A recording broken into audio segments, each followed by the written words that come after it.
மனிதனின் வாழ்க்கையில் ஏழரை சனி, சனீஸ்வரர் மட்டுமே ரொம்ப பிரச்சனையை கொடுப்பாருன்னு நீங்கள் யோசிக்க வேண்டாம்.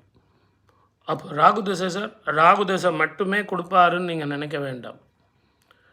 நவ கிரகங்களில் சனியும் ராகுவை விட மிக மிக மிக மோசமான பலனை தரக்கூடியவர் சந்திரன் ஒருவனே. இந்த ஒரே ஒரு நாள், மொத்தமே 2 நாள் தான் இருப்பார் ஒரு ராசியில். ஒரே ஒரு நாள் இருந்தால் போதும். அதுலேயும் உச்சம் பெற்ற சந்திரனாக இருந்த ஜாதகமாக இருந்தாலும் சரி, நீச்சம் பெற்ற ஜாதகமாக இருந்தாலும் சரி, இந்த சந்திரன் ஒரே ஒரு நாள் உங்கள் ராசியில் பிரவேசிக்கும் காலத்தில் உங்கள் வாழ்க்கையை தலைக்கீழாக மாற்றி போடலாம். நான் சொல்கிற தலைக்கீழாக மாற்றி போடுறதுங்கிறது வெற்றி வாய்ப்பையும் தரலாம், மேட்டிலிருந்து பள்ளத்திலையும் தள்ளலாம். இந்த 2 வாய்ப்புகள் தரும். அதனால்தான் பெரியவங்க அந்த பழைய வாழ்க்கையை எல்லாரும் நமக்கு எழுதி வச்சுட்டு போயிருக்காங்க.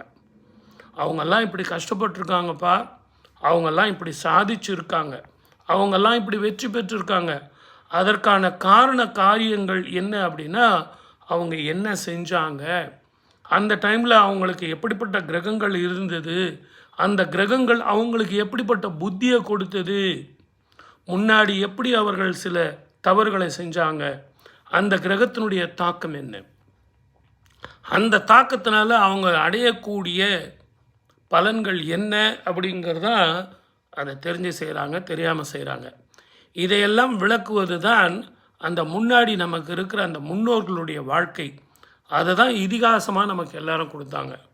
பக்த ராமதாஸ் அப்படிங்கிறவருடைய வாழ்க்கை சரிதம் படிச்சிங்கன்னா எப்படியோ வாழ்ந்தவர், எப்படியெல்லாம் இருந்தவர், அவருடைய வாழ்க்கை எப்படி முடிஞ்சது அப்படிங்கிறது உங்களுக்கு தெரியும். அதே மாதிரி தான் ஹரிச்சந்திர மகாராஜா எப்படியெல்லாம் இருந்தார், எப்படியெல்லாம் வாழ்ந்தார், அவருடைய வாழ்க்கையில் சத்தியத்தினுடைய தலையெழுத்து எப்படி இருந்தது, அந்த யுக தர்மங்கள், ஒவ்வொரு யுகத்துக்கும் ஒவ்வொரு வாழ்க்கையை நமக்கு கொடுத்தாங்க.